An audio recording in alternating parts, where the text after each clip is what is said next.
إلى 20 يناير كانون الثاني 2020. هل بات الخليج بحاجة إلى منظومة أمنية جديدة بعد فشله في مواجهة التحديات التي تعصف به؟ ما هي ملامح النظام الأمني المنشود؟ وهل آن الأوان للخروج من المقاربات الأمنية الصفرية نحو نظام أمني خليجي جديد؟ الخروج من المقاربات الصفرية مؤتمر بحثي مشترك بين مركز الجزيرة للدراسات ومركز دراسات الخليج، الدوحة، من 19 إلى 20 يناير كانون الثاني 2020. هل بات الخليج بحاجة إلى منظومة أمنية جديدة بعد فشله في مواجهة التحديات التي تعصف به؟ ما هي ملامح النظام الأمني المنشود؟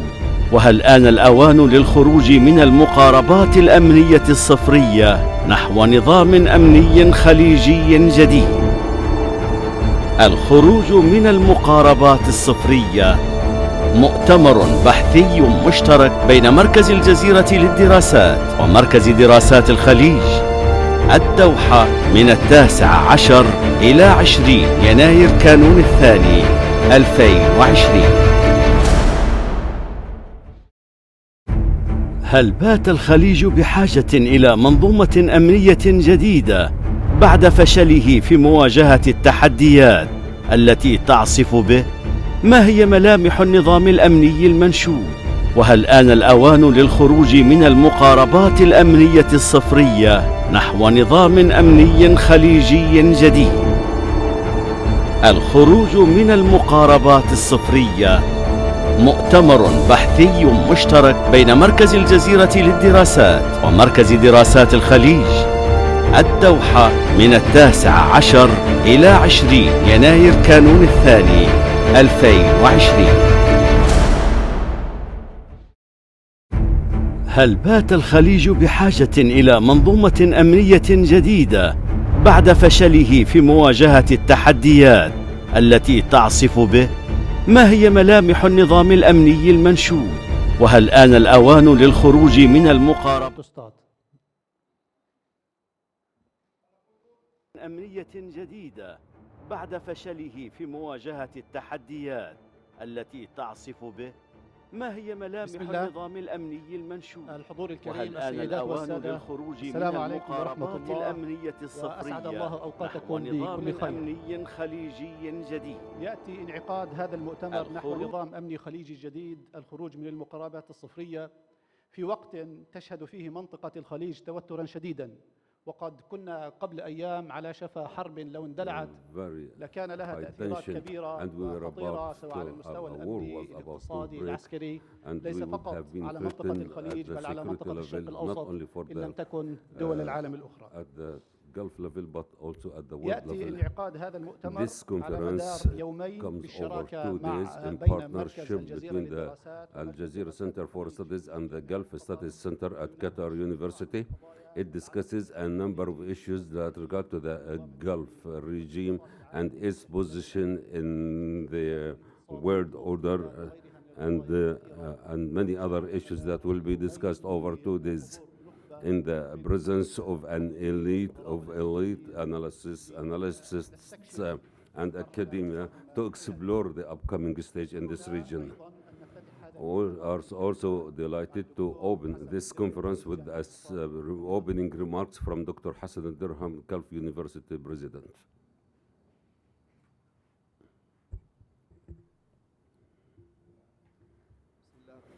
In the name of Allah, most gracious, most merciful, ladies and gentlemen, respected audience, our sons, Qatar University students, peace, blessings, and mercy from Allah be upon you.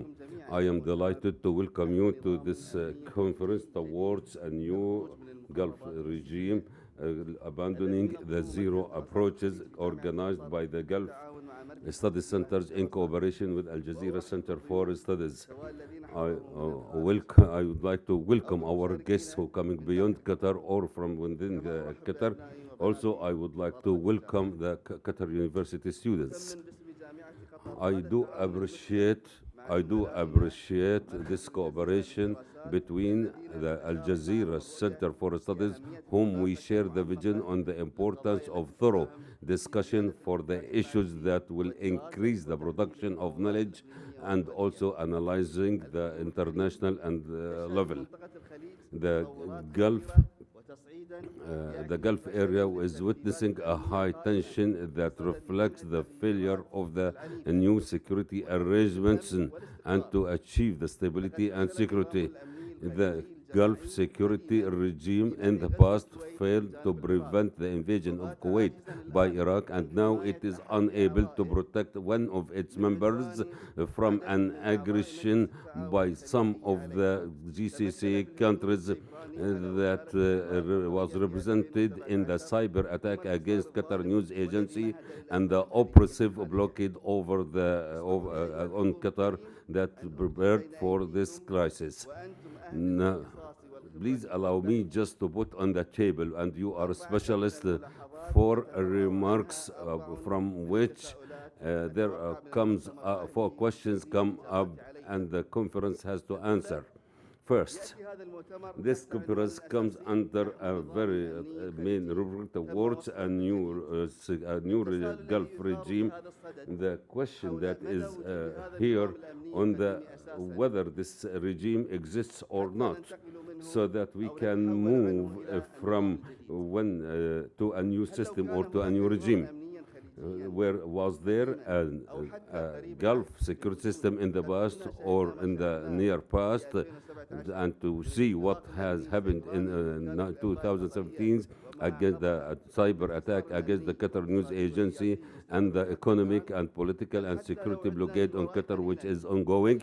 And even if we go back, if there were a collective security system in the Gulf, would the invasion of Kuwait by Iraq have happened? The second question that goes from the main title of the conference, another subtitle that would express how to abandon the zero approaches. And the question here, to what extent in the Gulf region now are abandoning the zero approaches so that we can abandon or can we exit from? What looks to me after the escalation of the crisis in the region that the main parties during the escalation of the crisis and the mediation were quite keen not to enter the zero approaches. Therefore, the reflexive or the adverse question, to what extent we in the region are going or entering into the zero approaches in the upcoming days. If situation keeps deteriorating and mediation fails and the wisdom fails to solve the problems, what would happen? The third question, the region is now witnessing a case or a status quo crisis where the international conflict is becoming quite aggressive, and the policymakers thought that the war was about to erupt. The conflicts almost go through many stages, such as a crisis. So the real question on the political management of the crisis, which means to work to avert the conflict into a comprehensive war that should not include the sacrifice of the interests. And this is most important, and this is what has been achieved. So what are the warranties, what are the guarantees that to continue in this situation and it does not go to another direction? These questions go to number 4. The political management of crisis always work to prevent such crises and their development and transforming into open conflicts and proxy wars. And this could be achieved over 3 levels: the basic, which is strategic, the planning for emergency, and also the operation prevention. And in reality, the political management of the crisis in the region does not deal with the first, which is the basic, and the strategic, which means application of a long-term policy that prevents the crisis from eruption but it looks into but deals with the second and the third level. The question is, what are the conditions and when the first strategy can be used in the Gulf region? In reality, the continuation of the conflicts and the crises in the region feels that the failure of the prevailing strategy, security strategies and regimes, and imposes to explore other security strategies that take into account the security and the safety and the prosperity of the region, with taking into, as an example, the European Tree Convention. Qatar University is proud to host this conference, and this conference coincides with many regional developments that require us to study, to analyze, and to put future scenarios. And I am delighted that a number of elite scholars and politicians are taking place and are present in the conference. Allah said, this is a this is a verse from the Holy Quran. Peace be upon you. Thank you very much. Thank you, Dr. Hassan, for this speech. And now we present Dr. Mahjoub Zouari, Director of the Gulf Studies Center at Qatar University, to deliver his remarks. In the name of Allah, most gracious, praise always goes to Allah. Peace and prayers be in our noble Prophet and companion, family, and companion. Your Excellency, Dr. Hassan bin Raj Dirham, Qatar University President, brothers at the Al Jazeera Center for Studies, respected guests, welcome in the name of the Gulf Studies Center to this conference that we organized together with the Al Jazeera Center for Studies. Allah says that we gave them food and we secured them from any fear. This is a prescription that we have never seen to describe the human being's basic needs and requirements. The human being always expresses fear over them. Allah in the Holy Quran said, if this is available, if these things are not available, it means that the human being is under threat. Talking about security in the Gulf region, talking about the forms and now is pressing to find and to search new meanings for this new security system or regime, because it is not only relative to the security of the countries, but it touches the human being's security with all its meanings and hues. Therefore, this conference seeks to go away or to abandon the conventional discussion and to try to look new formulas about security. There is a speech about economic security and conventional issues, and especially that the region suffered a lot because of these developments. And there is a great attempt to try to crystallize a new concept for the Gulf security, which will be provided for in this conference. In the Gulf Studies Centers, we believe that research and knowledge production always takes place through partnerships, and this doesn't mean the degrading other parties, but production of knowledge can lead into a comprehensive competition with high impact and from different perspectives, and this makes that pluralism always enriches ideas.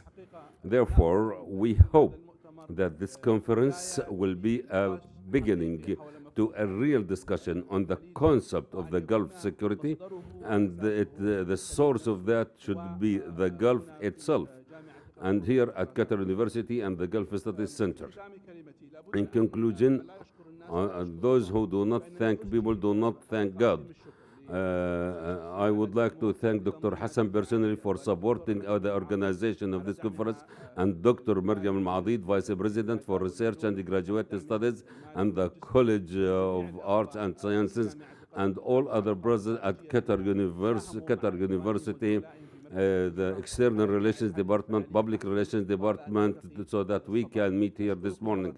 Again, I would like to thank you for being with us, and I hope that you will enjoy and contribute to the discussion over the upcoming 2 days. Thank you very much.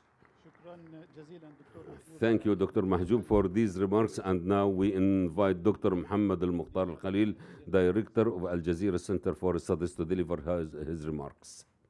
بسم الله الرحمن الرحيم. In the name of Allah, most gracious, most merciful, سعادة الدكتور Your Excellency Dr. Hassan bin Rashid Dirham, Qatar University President, محمود الزويري Dr. Mahjoub Zuwairi, دائما الذين تجشموا respected guests حضور هذه المناسبة الكريمة who took the burden of travel to attend أعمالا كثيرة and who postponed different works to come and attend this conference. Researchers, students, respected guests, peace and blessings from Allah be upon you. نرحب بكم جميعا في Welcome to this المؤتمر conference, الذي نرجو أن يكون which we hope that it would be a good opportunity to analyze the crisis that this region suffers from, and over the four and many other crises such as invasion, operations, detriments and obstacles for the development, regardless of these operations and works and actions that took place in this region. Here, researchers meet to analyze and examine this phenomenon, not just crying for something that gone in the past, but we would like to explore new scenarios that may help the community to get out of this dilemma الأمن الاقتصادي after there has been a threat for the psychological, the economic, and the social security, and all other things that are impacted by the circumstances prevailing in this area or this region. We would like you, and we are happy to cooperate with the Gulf Studies Center to set an example of addressing the issues of this region and to talk about that in an objective fashion, away from any kind of bias. We welcome you all, and we always use the same logo. Respect the other the opinion and the other سألني أحد الصحفيين opinion and the other opinion. And yesterday, دول الخليج التي ترغب I was asked by one of the journalists whether the Gulf countries will attend this conference. I told him yes, they are all most welcome, and we have contacted most of them to attend. And who came, they are most welcome, and who do not, who did not, that is up to them. But regretfully, politics always play the role here. Welcome again, and we invite you to the sessions that are expected to be quite fruitful and will serve the issue and the title. And I would like to reaffirm that this conference convenes without any being driven by any of the incidents. Planning for this conference took place 7 months ago, and what happened recently ينم عن القراءة الصحيحة لدى الطرفين just reflects the good perception and about the two centers regarding any security arrangements in the region. The assassination of Soleimani in Baghdad showed that security is a big problem in the region. وقد كان فيما I would like to speak lengthy, or I don't want to speak too much about this, and Dr. Mahjoub and the President have touched most of the principles and the points that will be discussed in the conference. Wishing you a good follow-up and the contribution, and we hope to see good outcomes for this conference, and peace be upon you. Thank you very much. Thank you, Dr. Muhammad. And now we start the sessions of this conference with the first session, security arrangement in the Gulf, historical events and models. Dr. Majid Al-Ansari will be the MC for, and the speakers will be Dr. Shafiq Al-Ghabra and Dr. Mahjoub Zuwairi and Dr. Muhammad Al-Misfir, the Professor of Political Science in Qatar University, and Fatih Haddazihani, Senior Researcher at the IRSEM. Dr. Majid.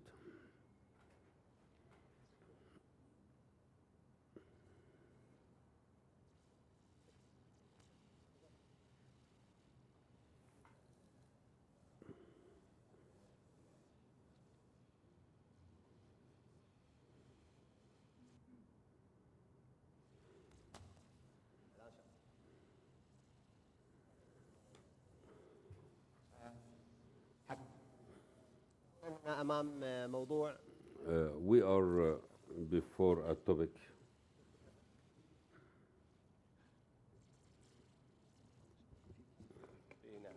في مؤامرة خليجية. maybe this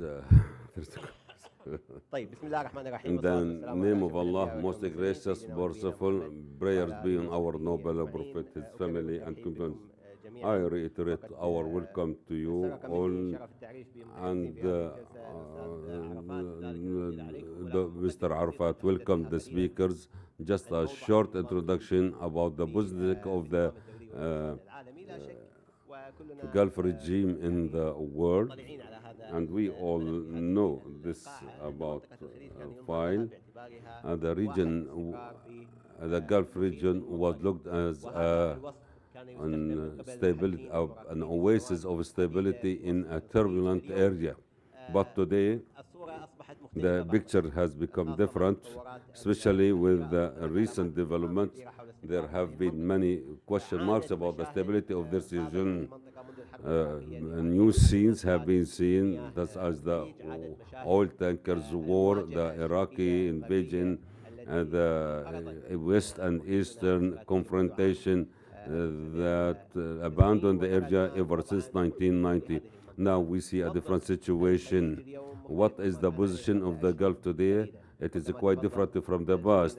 And as our colleague Dr. Muhammad Mukhtar said, despite the coordination for this conference before 6 months, but these incidents and these events reshaped some of our expectations about this area. Before a while, we were talking about reducing the escalation in the region, but we have seen something different between Iran and the United States. I don't want to speak much here. I have an elite of speakers, and we look forward to listening to them about regarding this issue. And the organizers did well in choosing a title for this session, because we want to know the position of this Gulf region in the international order and the global economy before we discuss other issues. We start with Professor Shafiq Al-Ghabra, Professor of Political Science at Kuwait University. Dr. Shafiq Al-Ghabra, the floor is yours.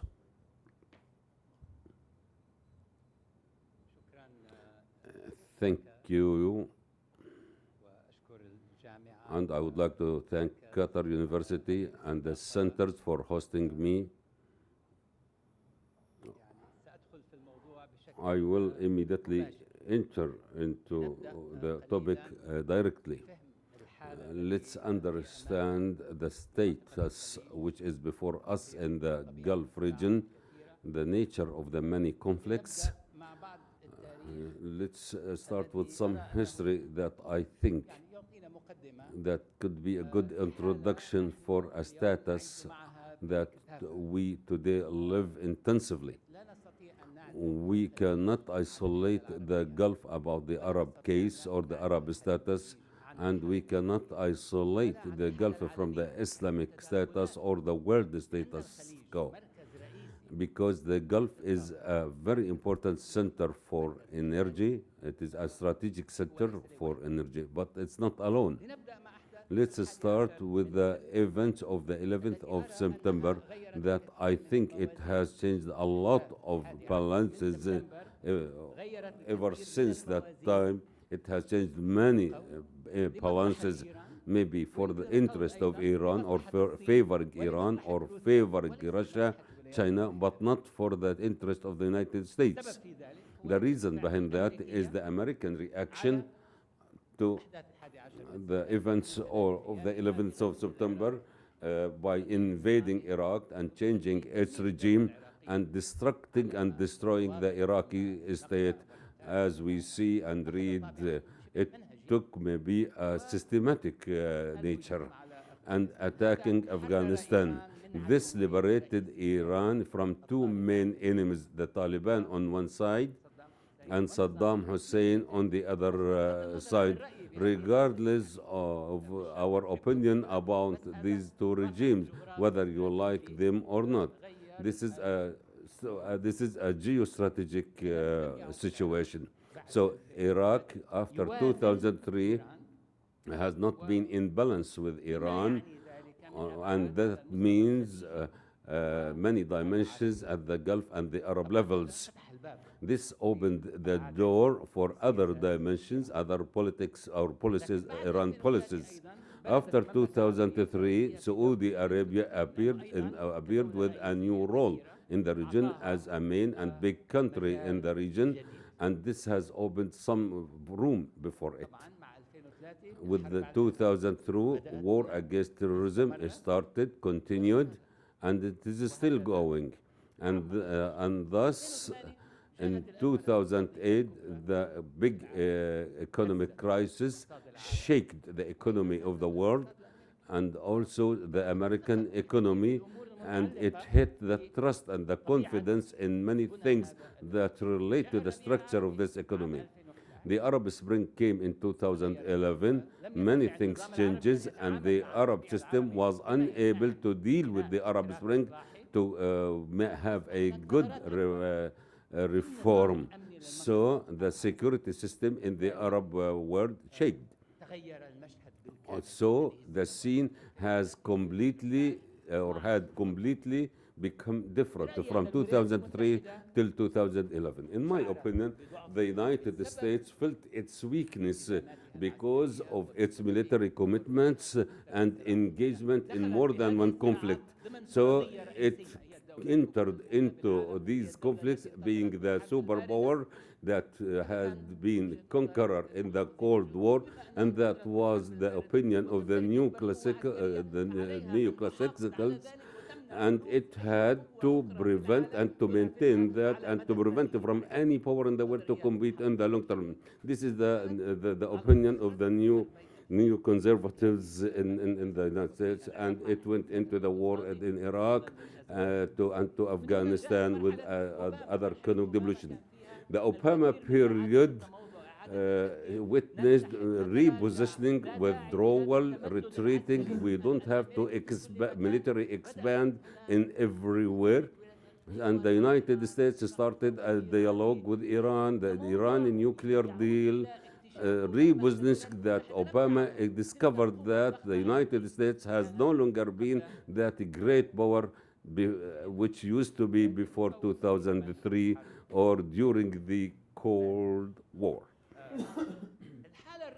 The current status quo, and I will be brief with Trump, the situation has complicated, and the weaknesses, points of weakness increased. The United States forces are everywhere. There is nothing, there is no place in the world that the American forces are not there. But was it able to lead to solve conflicts, and all this power or this ability started to retreat back despite the strength of the power if compared to its competitors. And this contributed to more problems and mistrust. Today, the United States is unable to translate its military power into strategic or political power. This is clear in Syria, even its withdrawal before Turkey, when Turkey started to advance towards the Kurds. This is clear in Iraq, in Libya, in Yemen, and now it reflects on the Gulf. It's enough to look to the Gulf crisis, blockade on Qatar, that it looked like as the United States is siding with one party against the other. This could maybe within a week, and as if the president started to understand there is a military base in Qatar or there isn't a military base in Qatar. So the United States ever in its history has never been divided as it is today. Deep division in the United States, and this will reflect on the U.S. elections. This doesn't mean that Trump will not win the elections, but maybe because of a certain type of elections that could be interested with the electoral complex or electoral collegium. at different levels, the Gulf region witnessed also what we call the deal of the century, recognition of Israel, of Jerusalem as the capital of Israel, and moving the embassy from Tel Aviv to Jerusalem, and all these and all international decisions do not permit establishments and give them legitimacy in the occupied lands. The leader does not behave or does not act in this way. This is not a leader with this vision, whether in terms of Qatar crisis, Gulf crisis, or other positions in the world. And all these things are reflected in different regions around us. Therefore, even the Arab NATO, where is that now? It disappeared, or it has been frozen or evaporated. So the thing that the United States did not pay attention to, and despite all wars and the human and financial depletion and mistakes, contributed to distort the attention of the United States about the uprising of China. And China is the first beneficiary of this of the American blackmailing. China is coming up, and it is rising. Its project is different. Its thinking is different. We must study, and we must know that also. It has appeared. The United States interfered in different things, in Israel and other crises, wars, world dominance, whereas China was planning a good project and was rising up with new developments. So the engagement of the U.S. with Iran in the new conflict, the great beneficiary is Iran, and the Trump politics now maybe as a good evidence of that journey of failure. Let's look at the new alliances in the they will not disappear in the long or medium term. There is the U.S.-Saudi alliance, there is U.S. and Emirates alliance, but the United States, there is a kind of openness for with the Zionist entity. Alliance with Houthis, Hezbollah, and also this has a popular depth. Maybe the Iran, Hamas, they have a popular depth. These are popular currents and popular factions with the political Islam and the Shiite alliance. Today, Qatar is very close to the Turkey alliance that can cross the Islamic alliances, such as the Brotherhood, and these are all pivots. Turkey and Russia, that they were conflicting with about Syria. Now they are give and take. There is a new thing. There is a new alliance. Things are changing.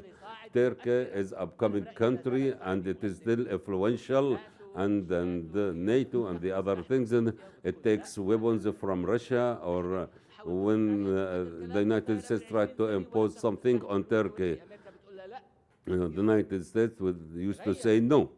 So Turkey has changed today. Maybe they are the forefront of the Cold War in Korea. And they were enemy for the communism and against the capitalism in the world. Today, Turkey says to the United States that we bought the missiles and we are committed to that. So the role, the Russian role, the Turkish role, the Middle East is changing. So if I want to go back at a certain time, the United States concentration or focus, the Levant and Egypt, now the influence disappeared. And even the impact and the influence in the Gulf, Trump says that we no longer need oil, so we are before real changes. So the East has changed from a system or a region under the control of the United States. Now we are in a Middle East which is post-American. And here the conflict has complicated, and no one can control or to continue controlling, including Russia, Turkey, Saudi Arabia, Russia, because controlling and dominance and hegemony needs a lot of resources. And here comes the importance of debate and discussions. While the United States has a great interest in mitigating the oil quantity available in the market, it does not need oil in as much as it used to be before. There are economic dimensions for this policy. Still, Trump thinks that chaos creates new opportunities for the United States and it brings it more money. But this weakens the United States and empowers others. The local key players or actors in the Gulf now need to coordinate about different things together and with Iran. And I will end here. The League of the Arab States out of the scene, and it has nothing to do. So the world depending on oil is decreasing, and this imposes challenges on the region because the era of the post-oil era is nearing. The Arab peoples today are witnessing new changes, maybe the second wave of the Arab Spring, such as Lebanon, movement in Iraq, Algiers, and the Arab peoples are changing and expanding in the Gulf and in other areas. The last words, the Gulf needs a lot of changes in the external alliances, and it has to change in regard to investing the Gulf capital. It requires political reform, new structures, better education, experiences, new technology, freedoms, elections, clear rights, new citizenship, real citizenship. Other than that, there will be more conflicts, though it is necessary for the Gulf to get ready for the era, post-oil era and the post-U.S. era. Thank you very much. Thank you, Dr. Shafiq. Thank you so much for your remarks. I would like to highlight some aspects you mentioned during your presentation. Let us move now to Dr. Mahmoud Swari, professor at Qatar University. Please, the floor is yours. Thank you very much.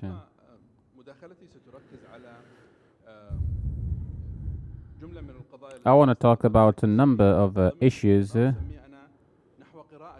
and I'll present a new reading of what might have been a security system and the concept of the security system. First of all, would like to acknowledge that the narrative of a Gulf security system is not something originating from the region, but coming actually from the colonial time, from the UK colonial time, and also from a US concept.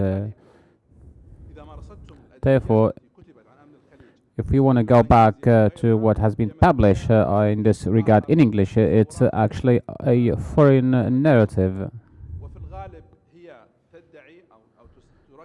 And this narrative claims that it focuses on the economic level, and then as a secondary issue is the political dimension. So this narrative, or the authors of this narrative, were mixing what is all local elements and international elements. Therefore, we had a situation of tension throughout the region, regardless of the role of the main players in the region. Iran was an ally of USA. At the same time, there was a problem between Iran and the USA. USA used to call USA the policeman of the region, and now also where Iran and USA are enemies, the same issue is still going on.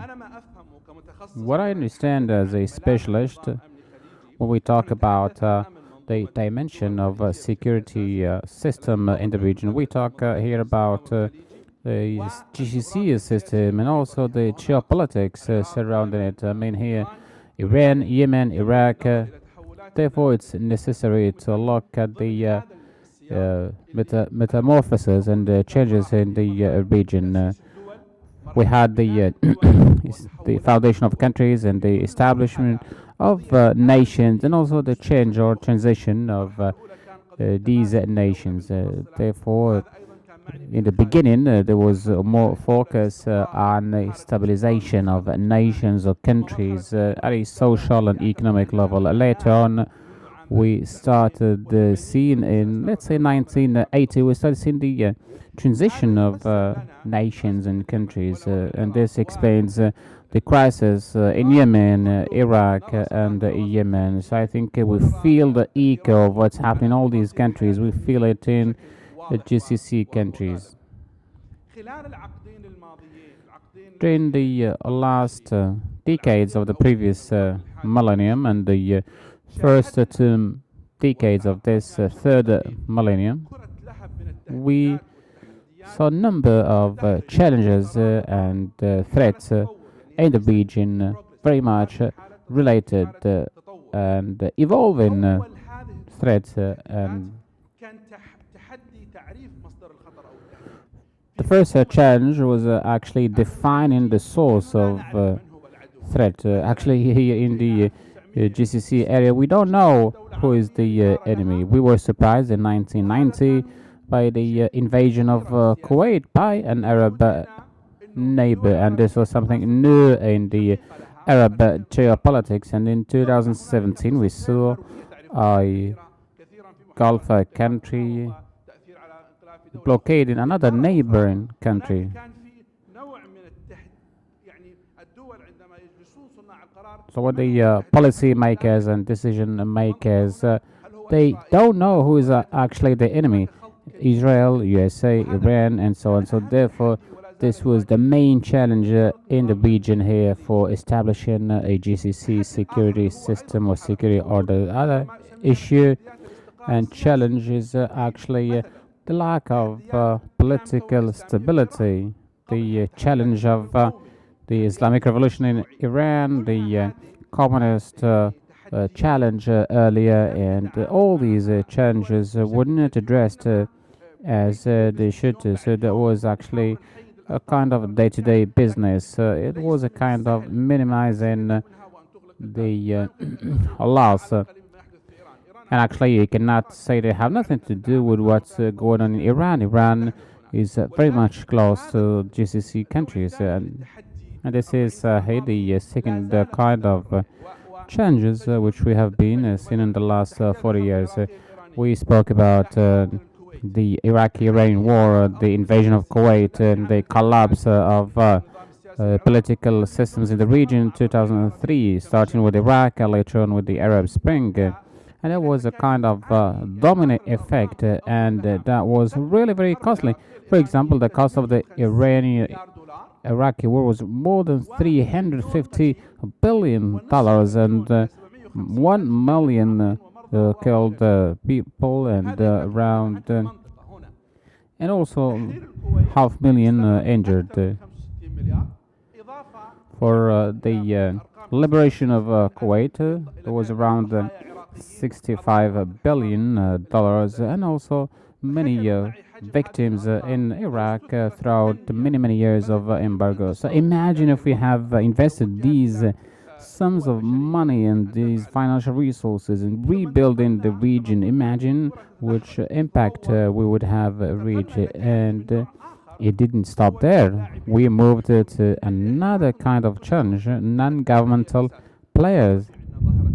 We started seeing militias, armed groups, and this non-governmental player developing, which is actually supported by some states, starting taking the shape and nature of states, and nations or states started dealing with this new player in order to neutralize it and to have some kind of stability.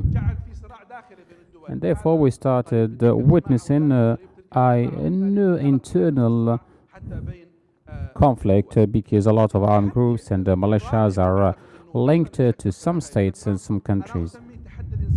The other challenge is actually related to internal homogeneity, and this is very much related to identity and the use of technology, issues of women, gender equality, and also the tremendous flow of information in the era of IT and development, and how we can manage this huge flow of information. So this is a big challenge, how we can manage it, how we can deal with it. The fourth challenge, which we see every day, is actually the challenge that the state system poses itself. And as I said, the GCC system has been very much linked to USA, and USA actually imposed the rules of the games, and these rules are still in place, although there is still, a principle of step forward and step backwards that USA is still imposing, but we still see what we call, or what they call, rather, war on terror, and this is impacting the relation between countries and their own citizens. We can see what the USA did in Syria, in Yemen, why USA is stepping back and making space for other countries, why the region was not included in the nuclear deal with Iran in 2015. So these are very crucial issues and questions that explain the international order, and the GCC countries need to cope with this fast changing environment and in geopolitical situation. So these challenges are still taking place. They are still in motion.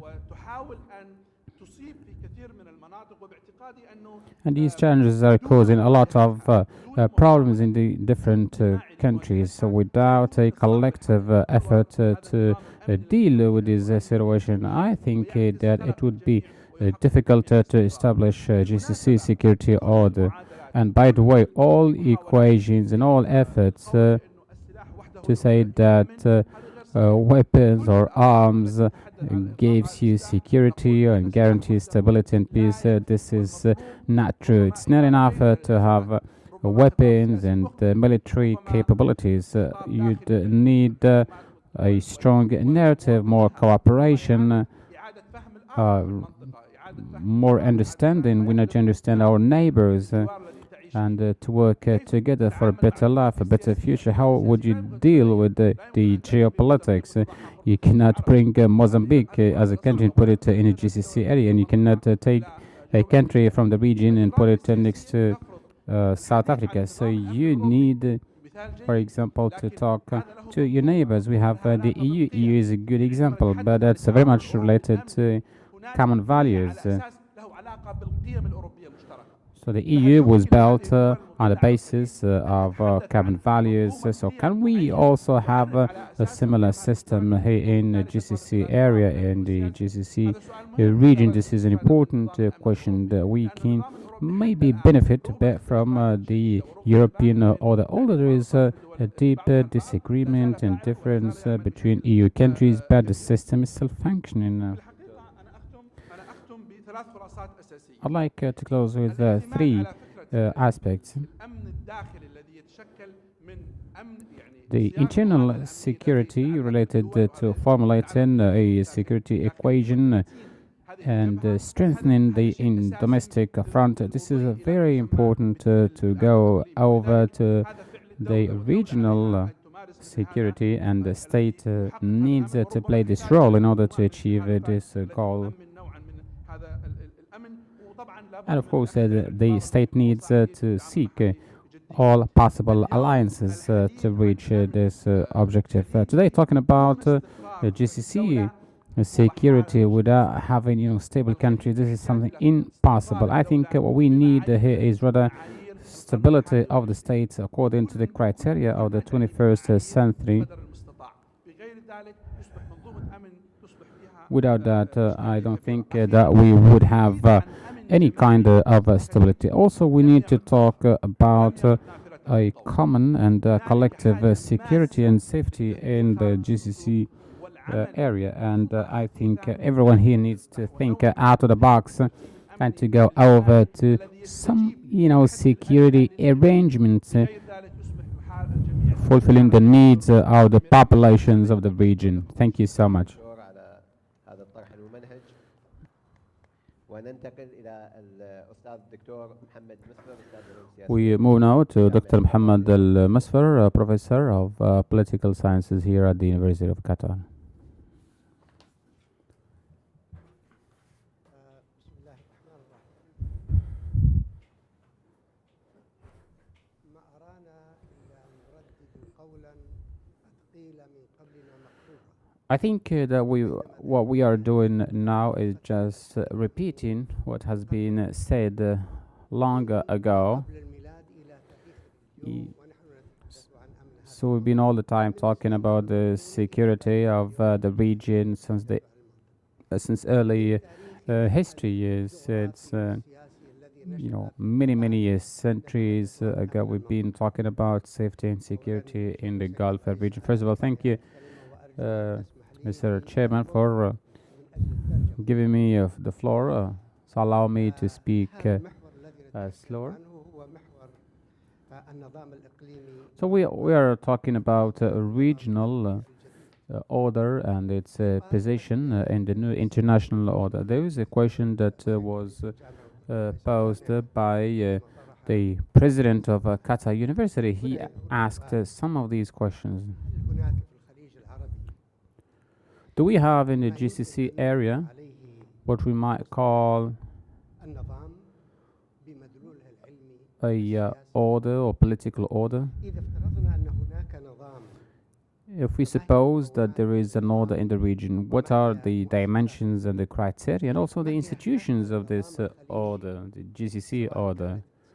Whether we talk here about security, economic or social order, and have we reached or achieved any of the goals of the GCC order? في منظومة النظام أو المنتظم And is there any link between the GCC order and the international order? I'm not talking here about the international institutions, but I'm talking here about the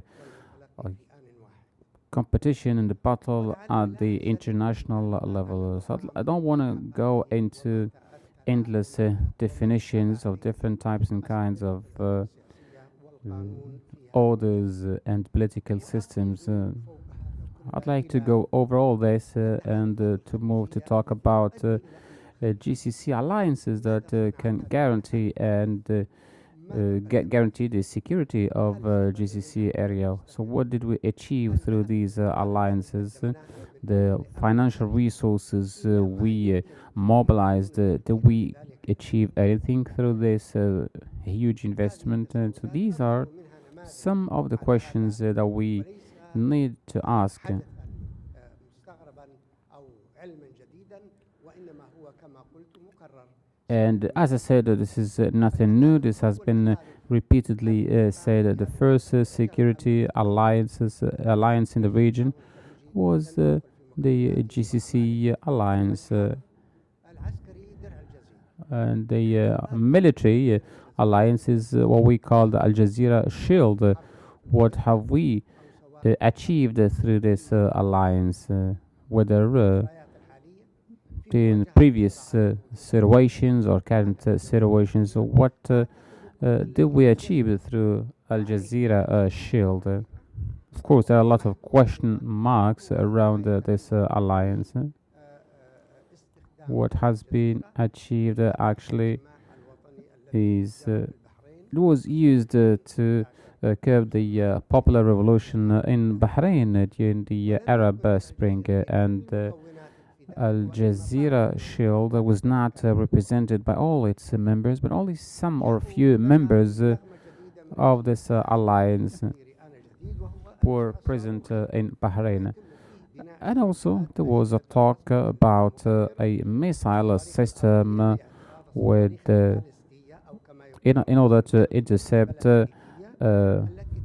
ballistic missiles being fired or launched on GCC countries. So what have we achieved through this missile shield. The Houthis in Yemen, in the south, targeted the airport of Abu Dhabi and Dubai in the east. في ذلك التاريخ. حقل الشيبة في And also Al-Shayba field حدود المملكة العربية was targeted in Saudi Arabia, الإمارات. close to the borders with the UAE. And also Taif in Saudi Arabia, Jeddah, Riyadh, Khamis Mshet, Aramco. So all these areas were Aramco were attacked and targeted. So where is the missile shield where we invested billions of dollars in order to protect the region? القيادة العسكرية نمرة 3 في هذا الموقف القيادة العسكرية الخليجية الموحدة. The joint GCC military leadership commandment, which was established in 2012. What have we achieved through this alliance? Nothing, I think. التحالف العربي لاسترداد The الشرعية في اليمن. Arab coalition ضمن to regain التعاون legitimacy in Yemen. ولكنها لم It تكن remained also fruitless and without tangible results.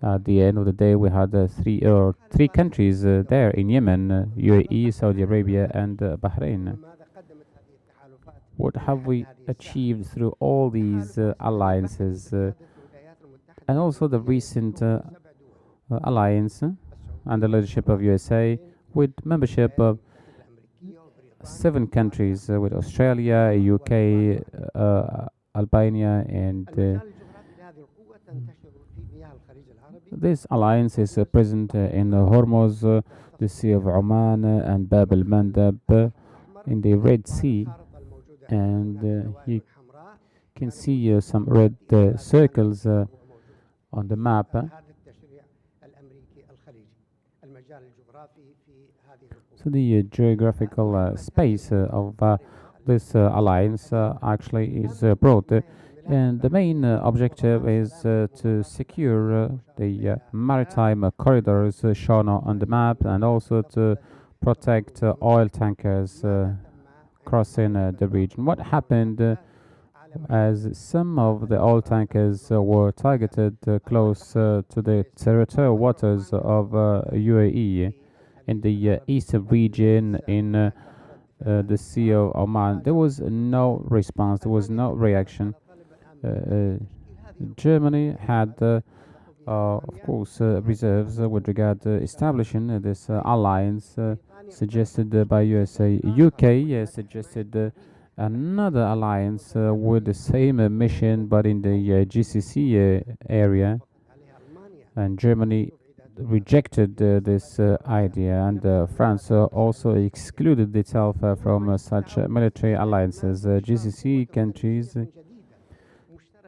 try to show a new dimension, a new strength with a new alliance in Bahrain. Fourth, Saudi Arabia established what they call an Islamic alliance under the leadership of Saudi Arabia in order to fight terrorism in all its forms, regardless of its origin, as the final statement reads at that day. So there are many countries, among them Turkey and Malaysia. Around 41 countries, 41 Muslim countries are unable to defend the security and safety of the region. I will not mention all these countries, and you know how much was spent in order to establish this alliance. This alliance itself has a lot of this equilibrium. We have, UAE and Egypt and Saudi Arabia blockading Qatar, and Qatar is also part of the alliance, and some countries of this alliance had no relation with Qatar, such as Mauritania, Yemen, and the Comoros. Egypt, Saudi Arabia, and UAE are not in full agreement with one of the members of this alliance, which is Turkey. Saudi Arabia and UAE are not also in agreement with Malaysia. Therefore, we can say that this alliance has no political and no geopolitical value. ما هي قوة كل من جزر القمر And what's the weight of the Palestinian Authority, Brunei, and the Comoros, and Benin, and the Maldives? Maldives is actually a touristic destination for those who have enough financial resources to go there. So actually, what would these countries, these those little islands, add to the security of the region? I go further than that. Japan rejects sending warships to join the alliance under the leadership of the USA to protect Bab el-Mandab and Hormuz and oil tankers. But Japan is one high-ranking official in the Japanese government said Japan might send some independent warships to protect its own warships only in the Strait of Hormuz. So these are only few examples of the many, many alliances that were established at the course of history to protect the maritime and the maritime traffic in the region. The 1 million question: how to secure the region, how to provide security and safety in the region. الانصياع لقوة أجنبية أو أخذ التعليمات أو Actually, we should not receive instructions from any external power in order to achieve our security and safety. We have enough resources and enough wealth, and we need, I think, to take the responsibility of our region. We need the following rules. We need equality and establishing a judiciary system which is independent, also freedom and securing the participation of everyone, establishing parliamentary systems, establish on free elections, and also establishing military and advanced military industry in the region. And also we need to strengthen the economic, social, and military relations with Turkey, Malaysia, and Pakistan. We should not intervene into different military conflicts outside of the GCC area. We need to agree on a clear definition of the friends and enemies. We need to define who is our friend and who is our enemy, because now everyone here in the region has close relations with the Zionist enemy, and we are seeking all the time, external powers to help us and support us. So therefore, we need to change this approach. And we should stop thinking that going towards Europe or towards USA to think that they're gonna help us and support. I think that this is a political crime against the region. Therefore, there is no protection for the region unless with the full commitment of the citizens of the region, and we need to overcome all differences and disagreements in order to achieve full security. And economically speaking, we need to move over to having a joint currency and to go to a post-oil era. I still have a lot to say, but I could let this for later on for the discussion. Thank you. وننتقل طبعا أخيرا وليس آخرا للسيدة فتيحة دازهيني باحث أول بمعهد الشؤون الاستراتيجية بباريس. تتفضل مشكورة.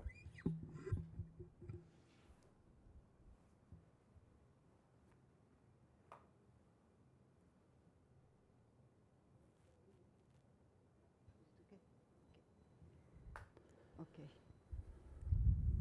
شكرا جزيلا. سمحوا لي سأتكلم باللغة الإنجليزية if you may. Thank you. So thank you for the Gulf Studies Center and Qatar University for hosting me today for this great conference. A lot of things have been said by my estimated colleagues, so I will only raise some points I consider relevant for the discussion, it's not easy to be the final speaker of this such a panel, but I will try to do my best. So first, since we are talking on a security architecture appropriate in this region in the aftermath of the establishment of the Iranian Islamic Republic and then the Iraq-Iran war, we can easily conclude to a spectacular fiasco of this approach dominated by an antagonist approach opposing the Arab Gulf monarchies and the West versus Iran, but paradoxally leading to two wars, the Gulf War in 1991 and the Iraqi war in 2003, implicating Arab states in the region as the theater of conflict, and implicating on Iran later via its proxies in the Middle East. This time, we are facing a direct escalation. Is it okay? Okay. A direct escalation between US and Iran, with the GCC states in between. But still, the conflicts are mainly occurring in Arab states. Yemen, Syria, a very chaotic situation in Iraq, and we have also a theater of conflicts very preoccupying in Libya.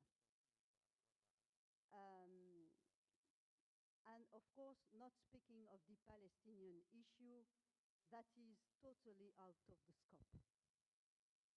But since June 2017, we are attending one of the most strange crises the GCC ever known.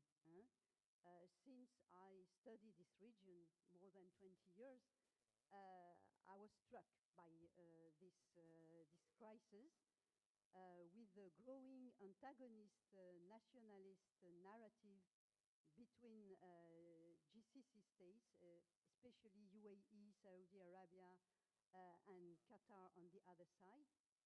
So, as the excellent book edited by Andreas Krieg on the divided Gulf refers to this 2017 crisis as the first crisis in the region, polarizing Gulf people along national narratives, leading to an unprecedented information warfare between GCC member states. So I think that this crisis became possible also with the growing personalization of some Gulf monarchies. This new political paradigm, mixed with opacity, gave more leverage to discretionary and arbitrary rules instead of a more institutionalized and more transparency in the GCC. So thus perhaps the approach to rethink a new order in the region could start by the local level in changing regulations and reinforcing institutionalization of the GCC Pact, that is neither an alliance as a strategic tool, nor a security multilateral institution, but an intergovernmental organization as theorized by Dr. Matteo Legrenzi. Then, if we want to secure the region, elaborating strong regulations, rules, and laws is, according to me, a prerequisite to safeguard a GCC even weaker than ever, but that deserves to exist at least. So lessons from this current crisis should be drawn.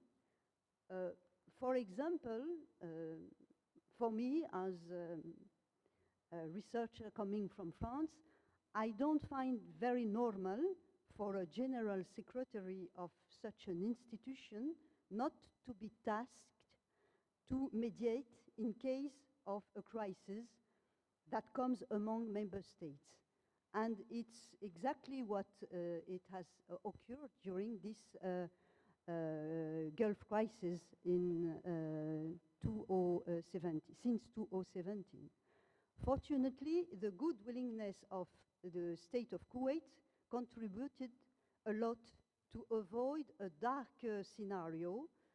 Also, the Omani actions to re-equilibrate power balance among the main protagonists during this crisis eased the process to avoid the worst. So thus, rethinking what should be the GCC as a more appropriate multilateral organization with a more institutionalized framework in order to avoid conflicts of interest and counter a more personalized political paradigm could help to rethink at first the local level of the Gulf order. As a matter of comparison, if the European Union didn't have this regulatory and institutionalized apparatus, despite very often criticized as a heavy bureaucratic one, during the Brexit negotiations, this would have dramatically damaged the European Union as an integrated multilateral institution. And the EU head negotiator, Michel Barnier, was, thanks to this very institutionalized organization, in capacity to maintain unified the 27 EU member states, despite the several UK attempts to divide them on the Brexit issue. And this despite huge differences between EU member states on some security issues. We have a lot of divergence between, for instance, Hungary, Poland, and other states like France, Germany, and Italy. So, second point, the escalation of tensions and growing uncertainties coupled to a more distant US implication in the region could be paradoxically an opportunity to the states of this region to rethink security. We all have noticed the urgent need for the Kingdom of Saudi Arabia and Iran to agree on primordial measures to reduce and avoid aggressive actions after the attacks of Aramco last September, and after the absence of any response from US. So we have also all noticed that despite their antagonism with this crisis, all GCC states agreed to try to convince both US and Iran to desescalate. Because, of course, these GCC states are at the core of the theater of dramatic conflict, if it happened.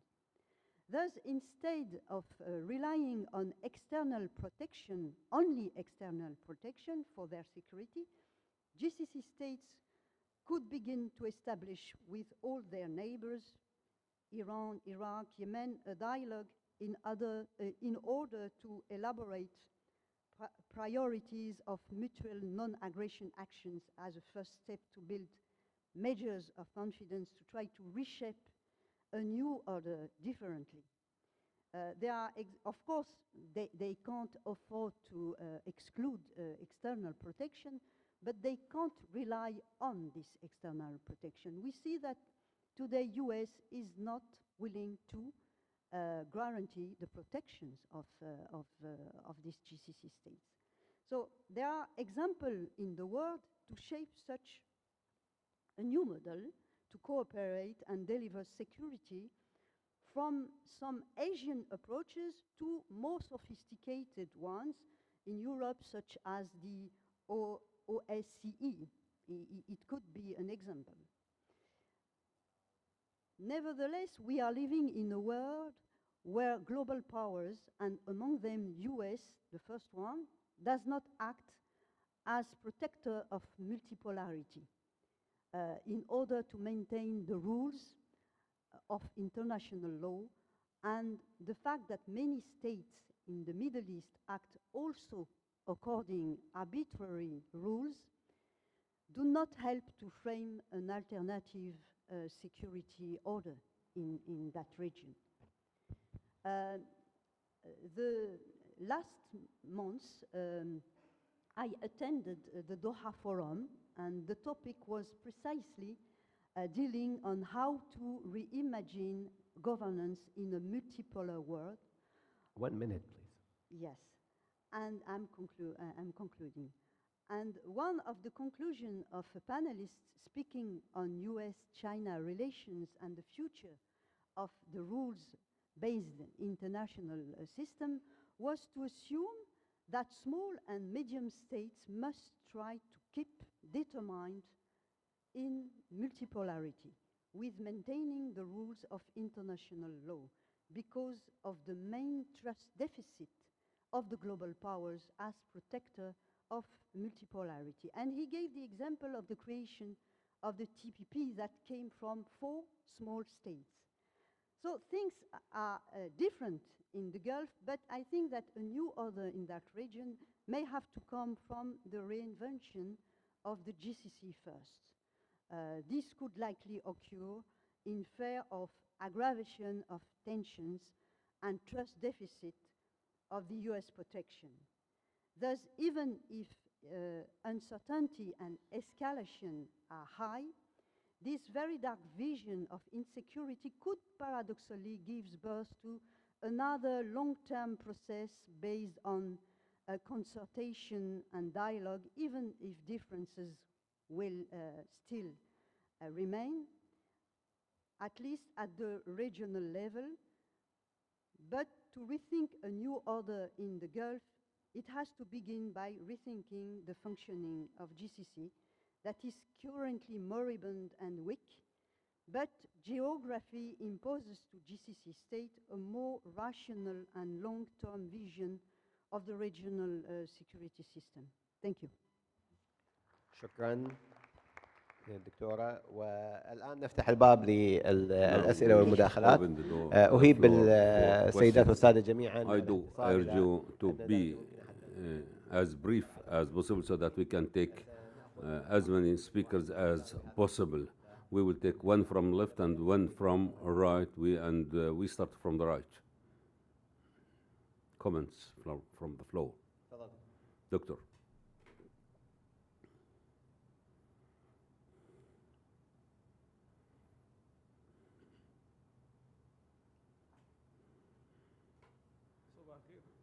Good morning. My question to Mr. Mahjoub and Dr. Al-Misfar.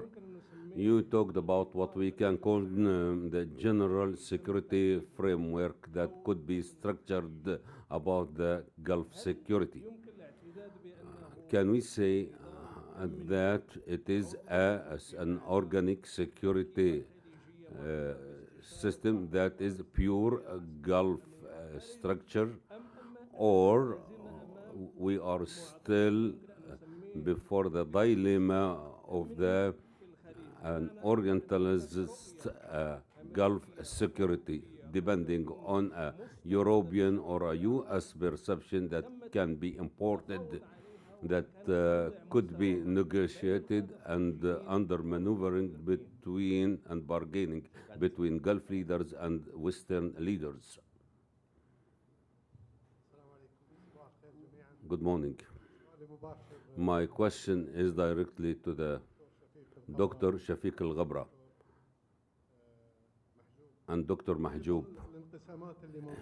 In light of the divisions among the Gulf countries currently, in light of the Gulf crisis and after the blockade on Qatar, is there credibility in regard to the security status in the Gulf as long as the Arab region has become unable to protect its security and to provide security for its countries, and the League for Arab States has become handicapped.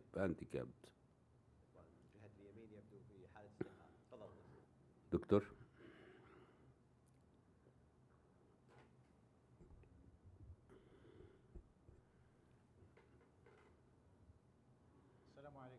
Peace be upon you all. Respected speakers, Mr. Fatiha and Dr. Shafiq talked about a new Gulf security regime with hints to the experience by the European Union and the experience talked about by Dr. Fatiha and the European Organization for Security Cooperation. There was a historical moment which helped that, and there was an external factor, and this Gulf security regime should be away from any external intervention. And in Europe, the United States was a sponsor for such arrangements in the European to face the Soviet Union, because there was horror of the Soviet Union, and they gathered together under the sponsorship of the United States, which is an external country, and the Marshall Project, and there was under the umbrella of the NATO. So the American sponsorship and horror from the Soviet Union pushed the Europeans to make that cooperation and conventions. And now this has been or started to deteriorating, and the United States is directing or heading towards China, and its interest in the European is becoming less and less. And Europeans, in the eye of the United States, need support. And when America abandons them, they will divide facing the Russian challenges. Is there a similar moment so that we can say that we may produce something quite identical or similar? In addition to that, Europe came out from 2 world wars, and they were sufficient for them. It was sufficient for them, those 2 wars. So the Second World War, more than 50 million injuries in Europe and fatalities. So they do not have any stimulus to launch new wars. At the same time, can we say that we don't need external support for this Gulf security regime? Or can we create something identical without any external support or help? Okay, Dr. Arafat.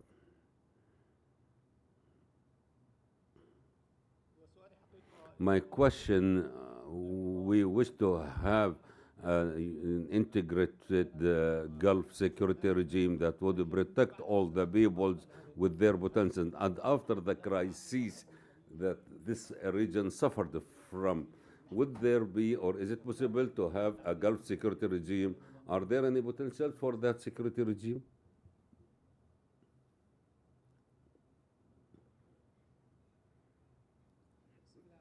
In the name of Allah. As for the brothers and the crews, I listened to them, 2 parts or 2 folds, studies center and personalities or key speakers. What is taking place between the studies centers? People meet and explore ideas. But when we listen to Dr. Fatiha or Professor Muhammad al-Misfar or Dr. Shafiq al-Ghabra from Kuwait University, and the interventions by the Dr. Mahjoub al-Zawahiri, when we would say that between the 2 cases, how to set up the reality and the status quo And when we go to the study center, we find that the person that we should rely on ourselves, and the studies center says that we depend on ourselves internally and develop our security. But I wish that the two ideas should be coming from the two parties. How can we crystallize them? On what basis? How can we create this regime that we are talking about? So, depending on the crisis that is taking place in the Middle East. Last intervention from the back. Please.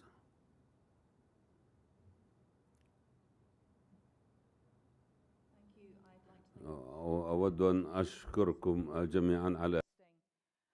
This question is for all the panelists. It's about thinking about perhaps broadening our conception of security. A number of the speakers this morning have addressed the idea of common challenges as a way to unify nations and countries that are currently at odds with each other. So perhaps I'd like to ask, in your opinion, what do you think is the contribution in terms of security that Gulf states could make in terms of addressing climate change, the climate change emergency, which impacts this region, has impacted this region in terms of conflict, and is very likely to continue to create existential crises for this region. We've seen this with Syria, we've seen this more locally in and amongst Gulf states, and obviously it's an item and an issue that has huge global importance in terms of an emergency, a security emergency that needs to be tackled. One other issue that I would be interested to hear opinions on is the issue of youth exclusion, marginalization, and unemployment, which affects and impacts many, many countries in this region and their relationships with other countries within this region. Thank you very much. Thank you. ملاحظة ما بعد الأخيرة. The comment before the last.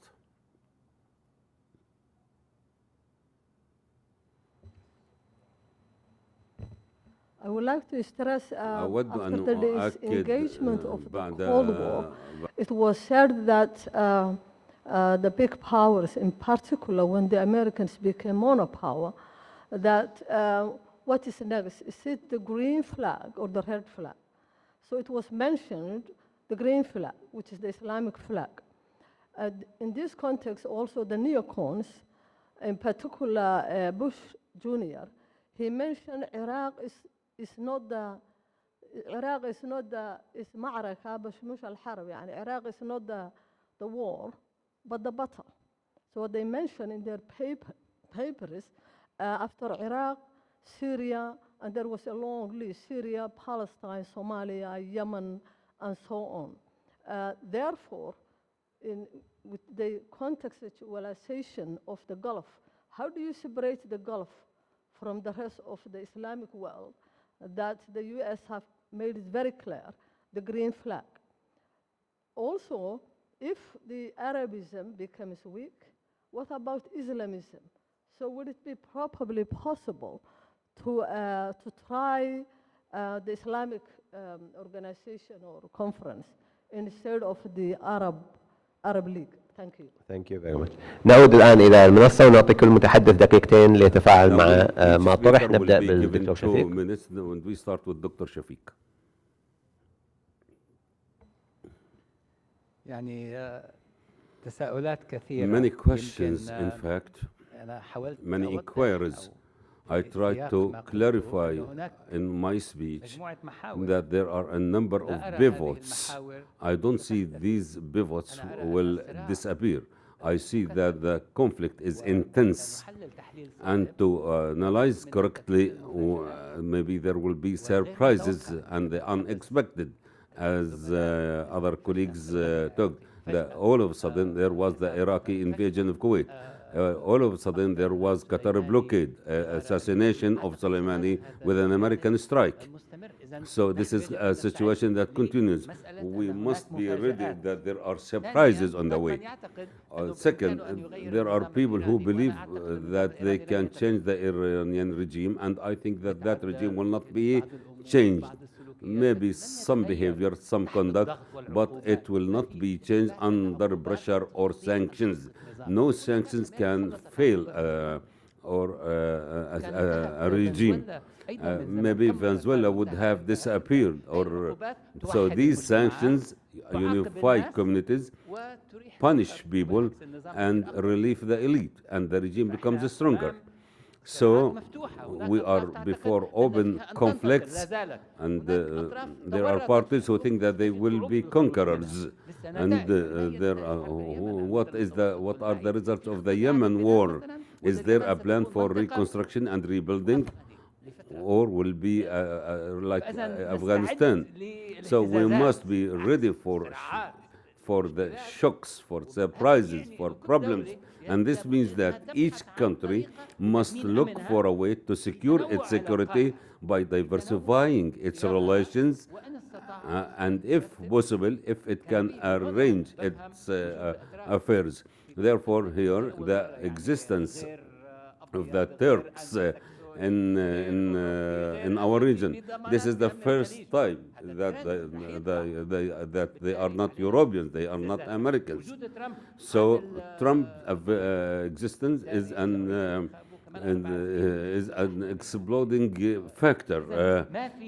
If he is re-elected, there will be other problems. So is there an exit from these controversies and the problematic things?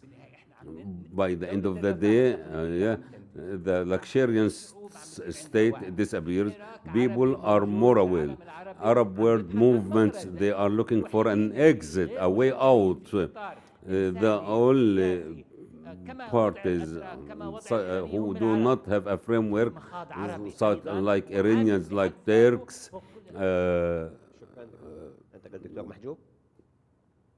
Dr. Mahjoub.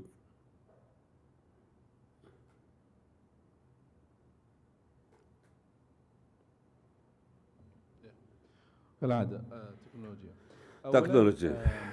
First.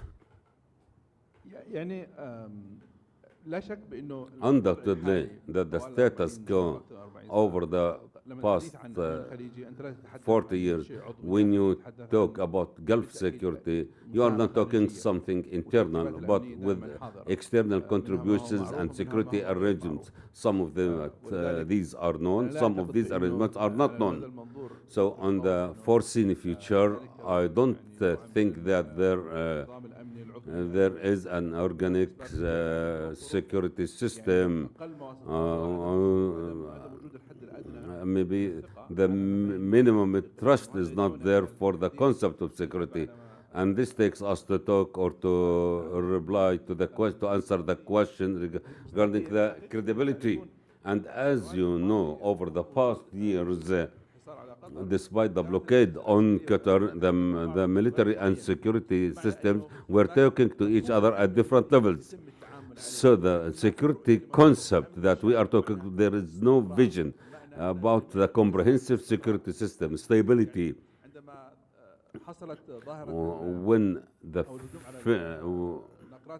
When the oil tankers were attacked, everyone called for a meeting in the American military base in Bahrain. I think that we need to move from this square to another square, which is the stability of the state and the community, not only in coordination, but what is there is a coordination is to maintain the current situation. And in the availability of this equation, I don't think that we are before a security regime arrangements. And I don't think that the forces exit from this area will be. But if there is a security arrangement, these forces could be mitigated or could become less. No one can live isolated. We need to cooperate with the other. But depending on the external world should be decreased. And to the extent that you can marginalize its role, and so that it to have less influence on you. Last point, I think الجوهر الأساسي اللي the ذكرته core problem or قضية the issue without without looking at security in a comprehensive perspective, whether it is sub-security, the soft security, or the hard security, climate change, climate security, all other than nothing will be achieved. Thank you. Dr. Muhammad. Thank you. 3 points. The first point, Gulf security, is it national or general security? I think there are two kinds of security, or two types. A Gulf system that is interested to maintain the political system as it is, and this is all the Gulf regimes agree on. There is another Gulf regime which is linked to the interest and security of other countries such as the United States, Iran, and some European countries, and here lies the problem. To protect and to maintain the internal system, it depends on internal system based on the government giving democracy and the freedom to its peoples and building the local or the domestic integrity and unity.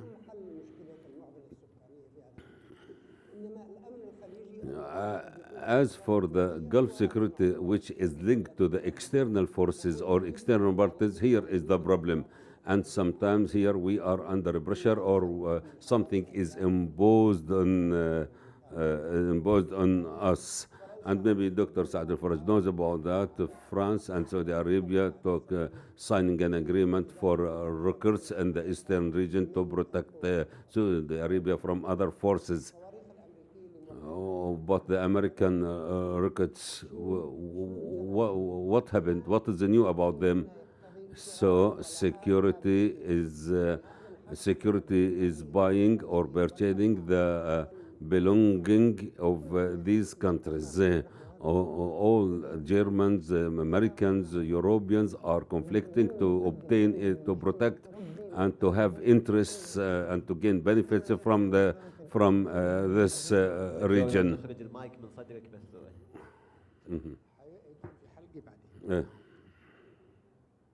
Okay.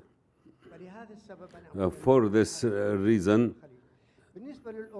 as for Europeans and our link to the connection with them, the Europeans are weapons traders in the Gulf and merchants, so we will not see any activity for them. But they impose on us whatever that we don't like, such as selling us the weapons, and for your protection, pay so that we can protect you. And that Trump says that in a brutal way. If you pay, we can protect you. As for the Islam and the Muslims, 41 Islamic countries signed an agreement.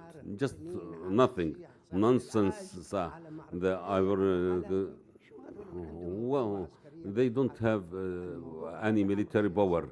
This issue is political, but the competition between the strong Islamic power, you see that they are away from each other. And now, among the Gulf leaders, jealousy, hatred, envy, everything. But these systems or these regimes must understand that they will have no future unless they give up these qualities from their legacy and don't go back to the history where there were certain conflicts among these countries or tribes. So the regimes have to empower their internal fronts so that to face external conflicts. And here we conclude with Dr. Fatiha.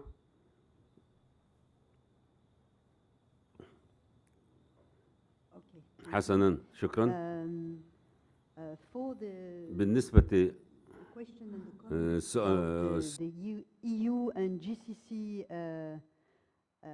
similar moment that they share the feeling that they feel the feeling of being abandoned by US. I found this comment very interesting because it's true that US still plays a strong influence in the European security. And, but I think that the perception of abandonment is different. From Europe, the feeling is that the fact that US does not fulfill and respect the international laws, and the fact that it's failing in its responsibility of being a protector of multipolarity is a main of a major concern. So this affects, of course, the feeling that in Europe, and for instance, France is one of the most vocal countries to build a particular European defense system. So, of course, in Europe, we have some different views. Poland, for instance, and Hungary do not share this idea, and even Germany do not share this French idea to build a strong defense tool to protect itself from threats and to counter terrorism, etc., and to tackle also the issue of the refugees, because Europe is facing a lot of new threats, and also the Europeans also blame US not to respect its responsibility vis-à-vis the climate change. So these issues are of major concern in Europe, but for the Gulf region, it's more existential. I think that the fear to see US abandoning its role as a protector in the region is perceived as an existential threat for them. So this is quite different from both. But you're right. I think EU and GCC, in a certain way, are facing similar moments of being insecure. شكرا. Thank you. شكرا دكتورة، وشكرا للمتحدثين جميعا ولكم الحضور الكريم. أزعم أننا وضعنا أساسا. I think that we have laid down the foundation for the other sessions of this conference, and we look forward to listening to other speakers. Thank you very much. Thank you, Dr. Majid. We have الأمنية الصفرية نحو نظام أمني خليجي جديد. الخروج من المقاربات الصفرية، مؤتمر بحثي مشترك بين مركز الجزيرة للدراسات ومركز دراسات الخليج، الدوحة، من 19 إلى 20 يناير كانون الثاني 2020. هل بات الخليج بحاجة إلى منظومة أمنية جديدة بعد فشله في مواجهة التحديات التي تعصف به؟ ما هي ملامح النظام الأمني المنشود؟